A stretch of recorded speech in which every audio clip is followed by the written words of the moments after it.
Okay, so there's a phase of the game where you do fuel checks. And I guess you draw a card that could say, hey, this particular... Actually, here's a card right here. So right here it says no fuel on turn December 23rd, 26th, and 28th. So this particular corps, or that brigade, has no fuel in that particular set of days. So what happened is I moved into... These are considered to be rumors of fuel. So the Germans have an idea of where possible fuel would be, and 2 of them say no on the back. The other 3 say yes. So what I do is I take this and I flip it over and I hope it's a yes. If it's a no, it's just out of the game. And it's a yes.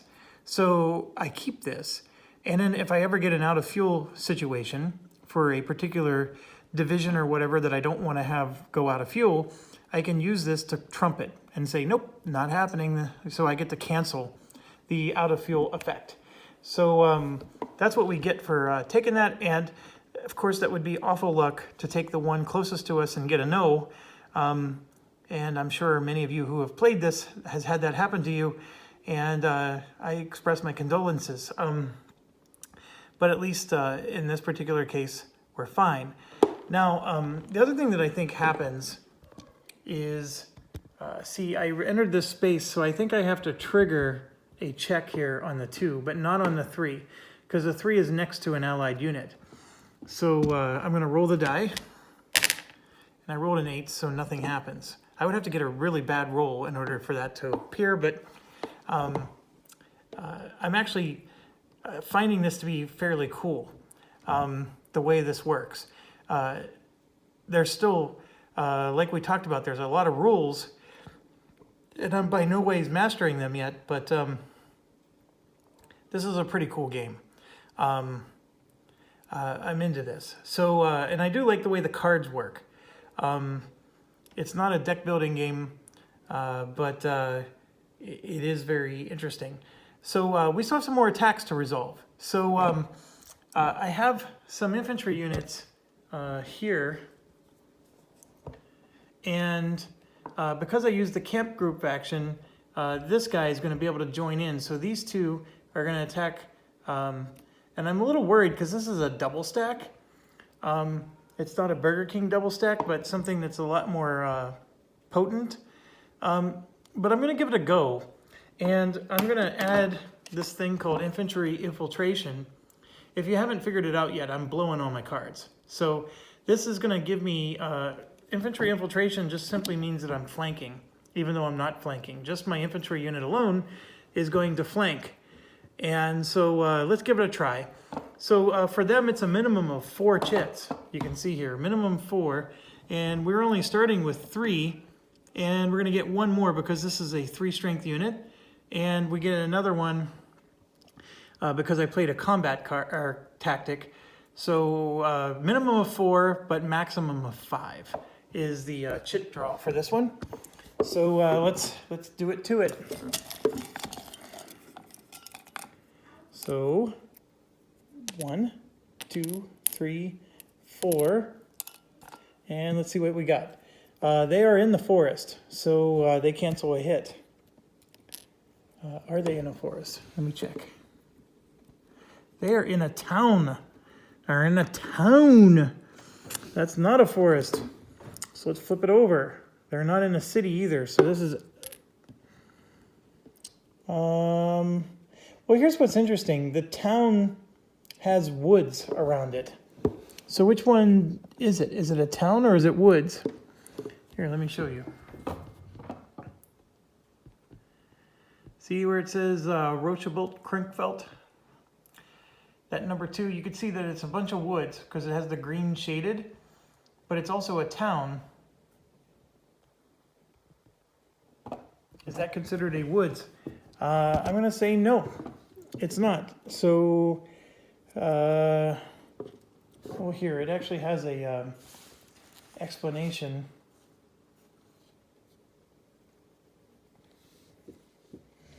I thought it did.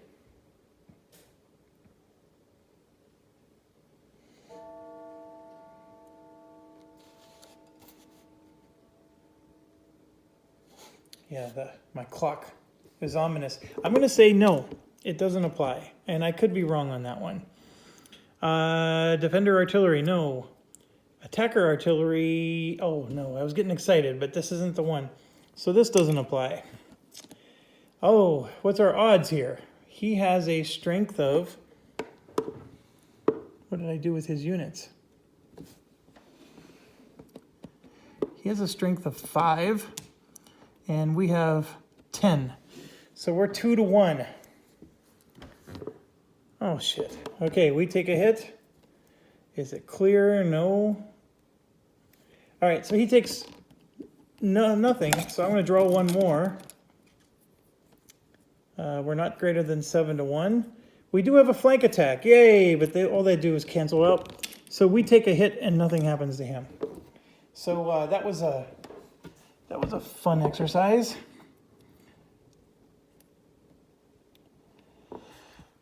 Okay, so I took the hit with yellow. I guess I could have taken it with red, but I'm going to choose not to. And then we have one final attack. I can either go after the improved position or this one. Either of them are elite. I don't think it matters for purposes of defender. I'm going to go after the improved position. And let's see if we can punch through along the road here. So this is 9 plus 4 is 13 to 3. So that's a 4 to 1 odd. He has a minimum chit draw of 2. We have 3. 1 for being elite. Infiltration doesn't work because we don't have any infantry. So technically speaking, I still have 1 card left after the end of this impulse. And so what did I say? We have 3 chits. We have no elites. We have no 3 or more steps. We have no tactics. So it's a 2 chit minimum with a 3 chit maximum. So this isn't going to be a very exciting draw here, I don't think. Here's the 2 minimum. And what did we say? It was 13 to 3, so it's 4 to 1. Okay, that's a hit. Is the attacker elite? Oh, dang it. No, it's not. Is the attacker green? That is also not true. So that one's just out. And yeah, I'll draw one more. Is the defender elite? Yes, he is. So that one is the priority. And oh, darn it. That was the stupidest thing. This hurt us so bad. And I just made the joke that them being elite made no difference. This cancels this. They don't even lose their improvement marker, and we take a hit. So I got to go over here and damage one of these. And I guess I'll damage this one. And that hurts quite a lot. So so much for our push. And so that ends our impulse. So now they get to go. And we draw their command. And it's the Airborne Corps. So we're going to deploy all the Corps reserves. This is the 18th. And they have one. So they will deploy. So, so this one's going to deploy. And we're doing method A. So we got to find, that's the 18th. So you can see here that the 18th is this green bar here and this ziggly line, okay? So he's going to deploy anywhere along here, and there's a lot of places to go, and I think he was going to be within, he has to be proximate is the language.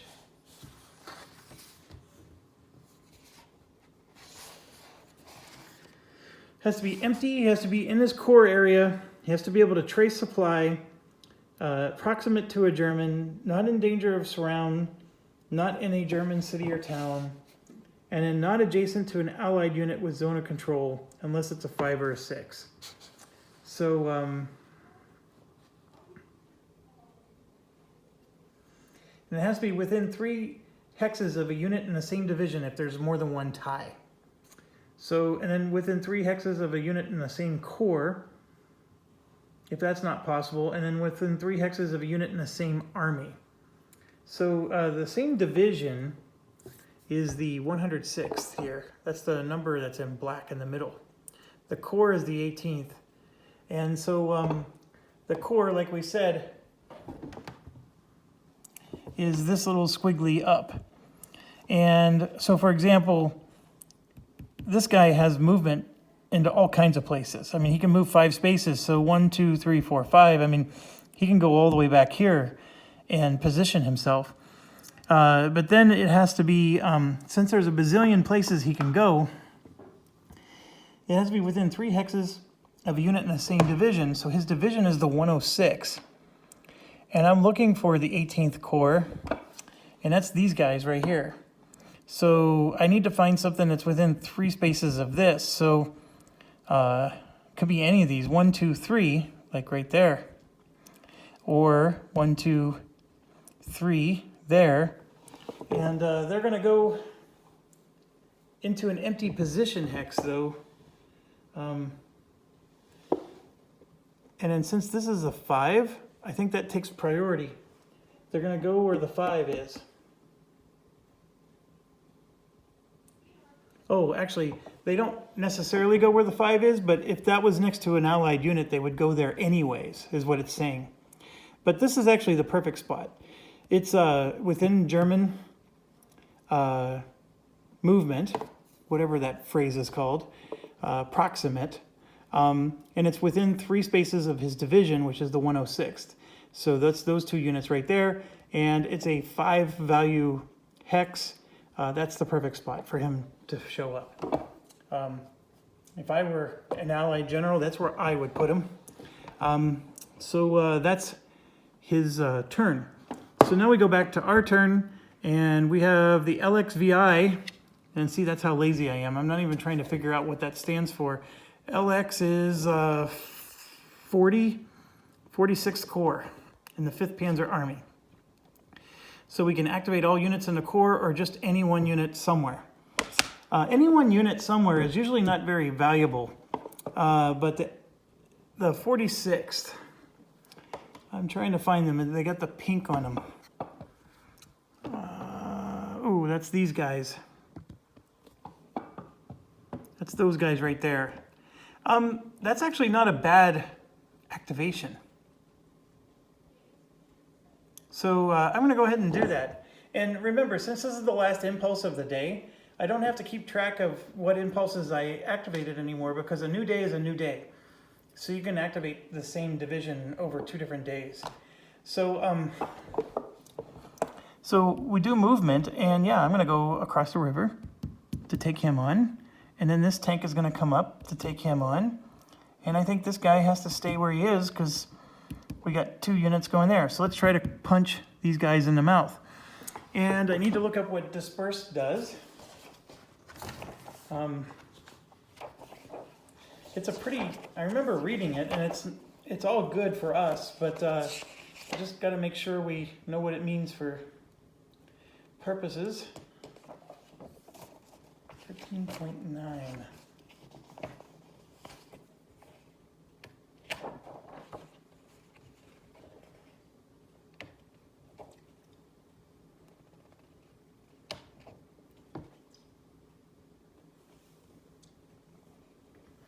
Okay, so there's no control exerted if you're dispersed. It may not move, attack, or build an improved position. It may not advance after combat.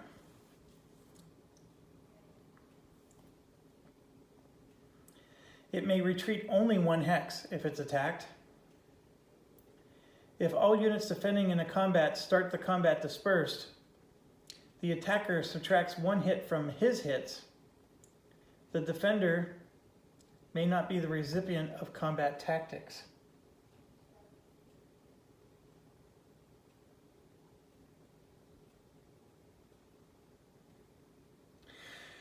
And I'm really angry, folks. I just played an entire turn and never drew tactics for the allies. All those battles we just did, I was supposed to be drawing tactics cards for them. So I knew that too. I don't know what I was smoking. So every battle I did has been wrong.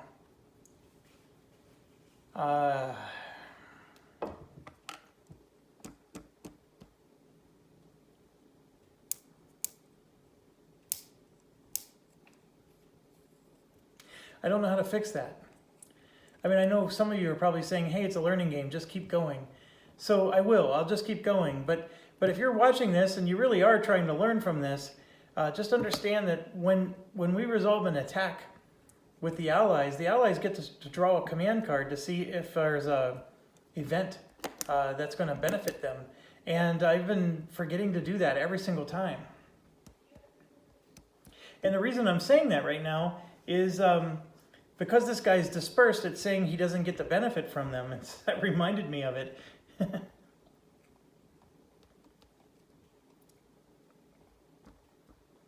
Okay, so let's resolve this, and let's try to do it properly this time, Mr. Jeff.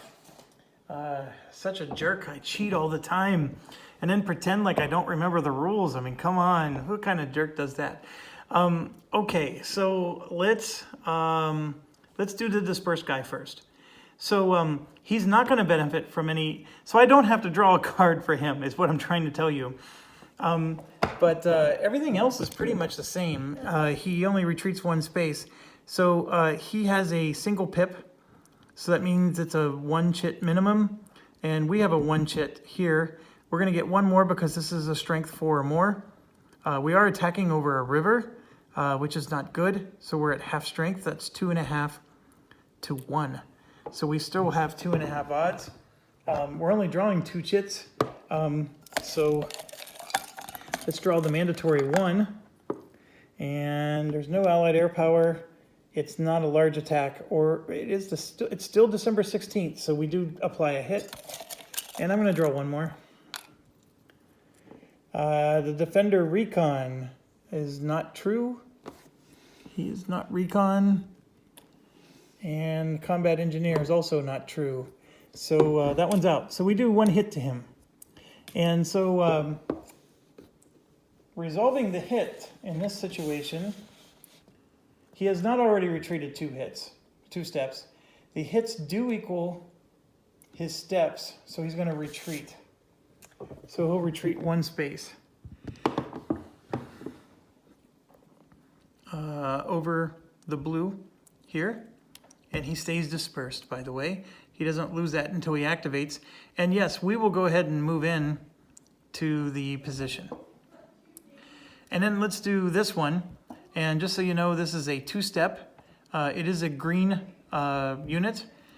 We have a 4 strength unit, so we're going to get a bonus here. This is 7 to 2. He is in an improved position, but 7 to 2. So that's what? 2, 4, 6. That's 3.5. And then, like I've been forgetting to do, we're supposed to draw this. That's what I was supposed to do with all those other previous battles. And see, you can see here that he's getting engineers. So what does engineers do? Well, there's a nice little chart here. And it just says that since he's getting engineers, that tactic just gets, if you draw the right chit, that tactic just happens. So it's not doing anything specific, but if we draw a little chit and it says engineers on it, like I think of what just happened this last time. So it is a 2 minimum, and doing the quick calculation, we have a 2, 3 max. So 2 minimum, 3 max chit draw.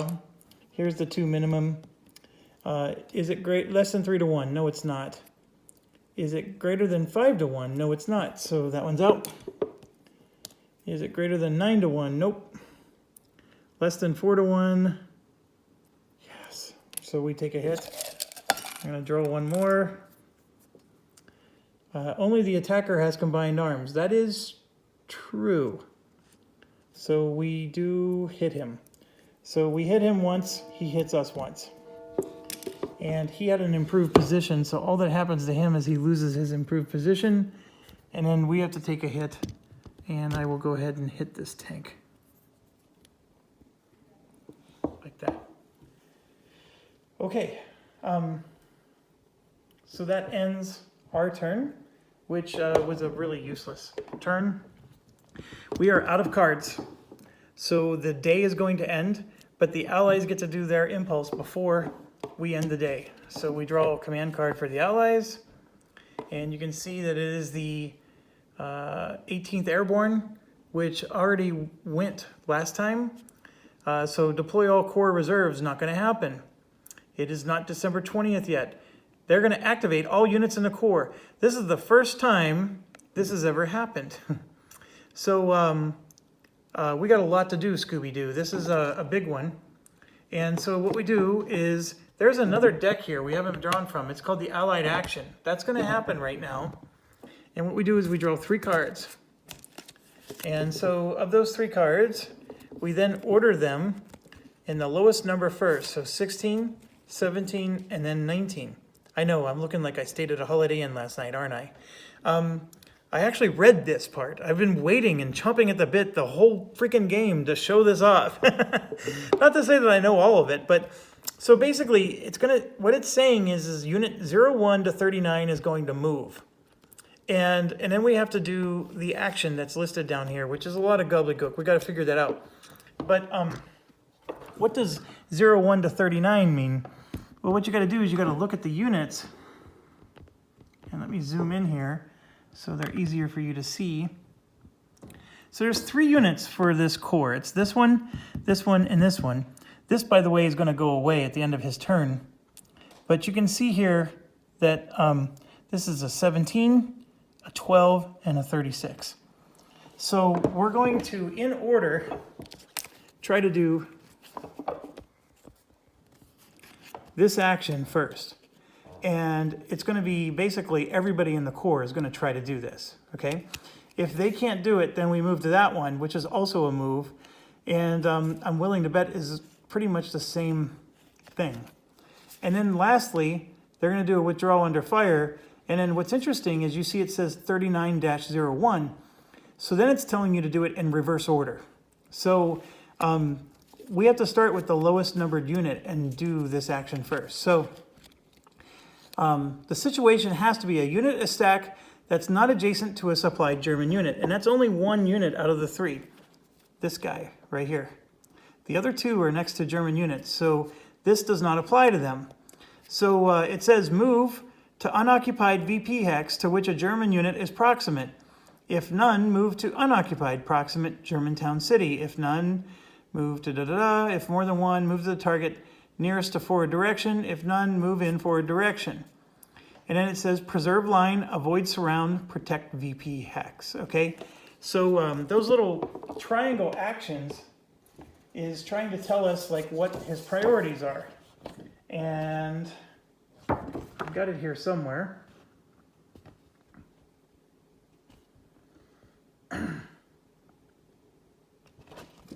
So here's what we're doing, by the way. We drew the 3 action cards, this here. So now we're trying to determine the scope of the action, and that's what I just explained to you.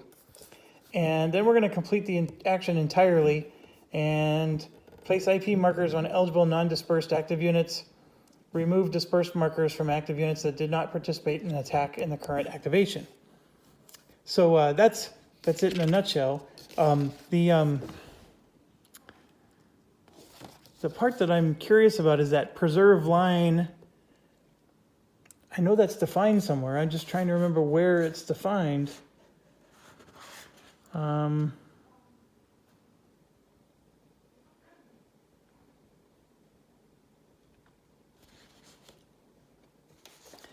think it's actually in the rule book. I don't want to bump everything, which I just did. Okay.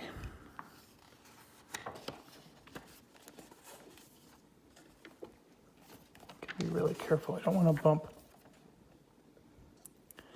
So I think it's after the reserves. Here we go.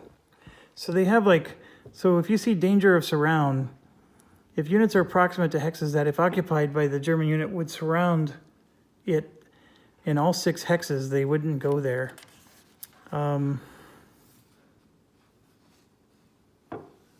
Here we go. So see there, it says, preserve line. When moving an allied unit, do not enter a hex. If doing so would enlarge a gap in the allied front line. So that's his top priority. He wants to preserve the line, and then he wants to protect the VP hex. So do not move out of a VP hex within 2 hexes of a German unit, or to a unit which is proximate. Okay, so that was another one of his.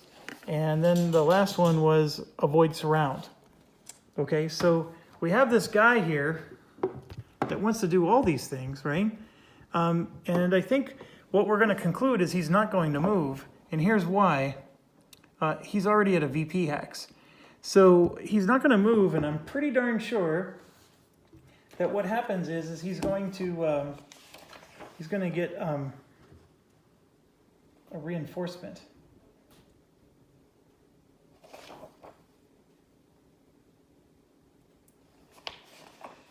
Oh.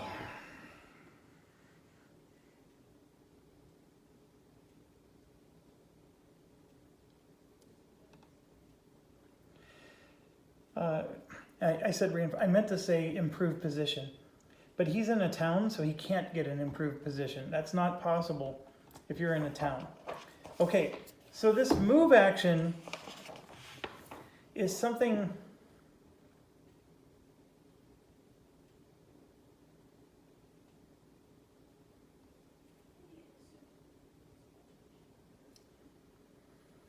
Okay, so here's my question for those of you who've played this game before. He's eligible for this move action. He qualifies for this. The problem is he's already in the perfect spot to move to. So this move action is telling him to move to exactly where he already is. So did I or did I not activate that unit? I think that's the question I'm asking. Because would I then move to withdraw under fire and then possibly trigger that action instead, because the move didn't actually move him anywhere? I think from my perspective, he did the move action, and so he's done. It's just that he didn't go anywhere. Now, there's 2 move actions here, and they're both identical. So we're going to toss them both.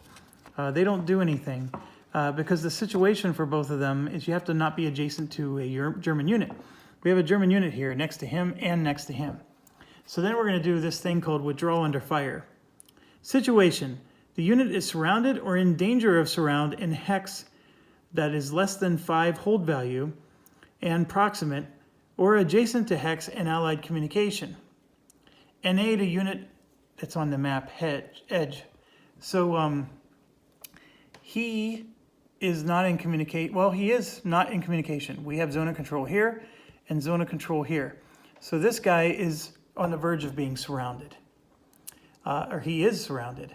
And now this other guy is not in danger of being surrounded.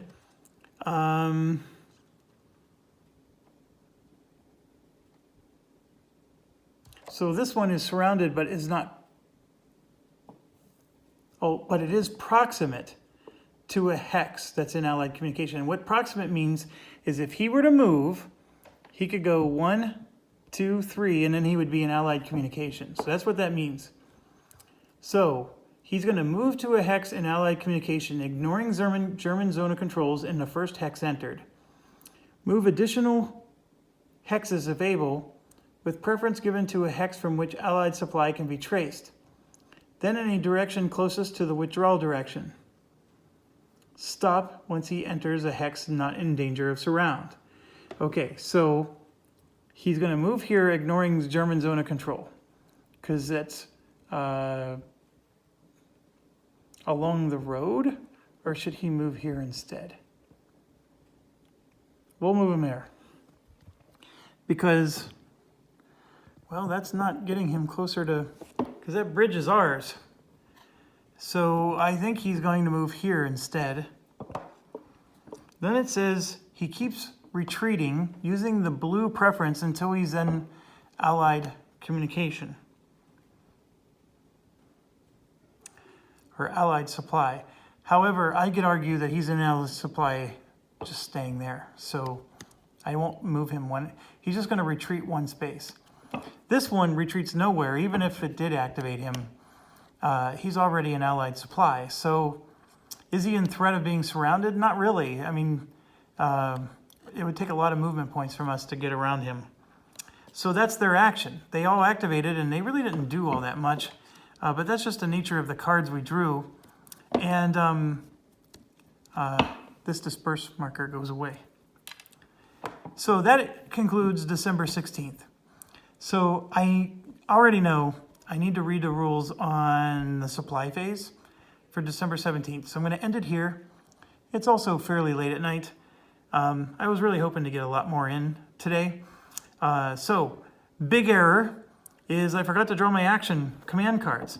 So on December 16th, I drew command cards when I wasn't supposed to in the first impulse. And then every impulse after that, I stopped drawing the command cards when I was supposed to draw. I can't make it up, folks. I mean, this is just, that's as good as it gets right there. Man, oh man, did so many situations come up tonight that I didn't know what the right way to handle it was, and I had to stop and look it up. So lots of discussion. I'm really looking forward to uploading this. I'm sure many of you will have something to say, and as always, I appreciate it and welcome it. And I guess the biggest thing is just, be mindful that some of these I did figure out, just not at first. So no need to mention something that I had already figured out, but if you want to mention it for other people's sakes, that's fine. But yeah, there's a lot of weird scenarios here that I wasn't quite sure what the best way was to handle them. But here's my understanding. A new day means all the impulses, previous impulse stuff goes away. So all my units are available to activate. My assessment of this is I don't think I'm doing all that great. And the reason I say that is I think that my yellow division, my ISS division, is getting destroyed right now. They've taken so many hits. And that was with me cheating and not even drawing the action cards for the allies. So this division here is doing well, the 5th Army, but the 6th Army is just doing awful. Although I did punch through and take a fuel depot, so I guess, from that perspective, it's okay. So thanks for joining me. I'm still, from a rules perspective, I'm still overwhelmed, but this is fun. I mean, I'm really enjoying this. I know that this is deep and there's a lot of rules involved. I'm not intimidated by it. I'm eager to learn it. I just, I got to rumble and stumble. So thank you for letting me rumble and stumble here. And these scenarios that keep coming up are helping me to think of the rules in a way that I wasn't when I was reading them the first, second, or even third time. So very good, and we'll see you soon.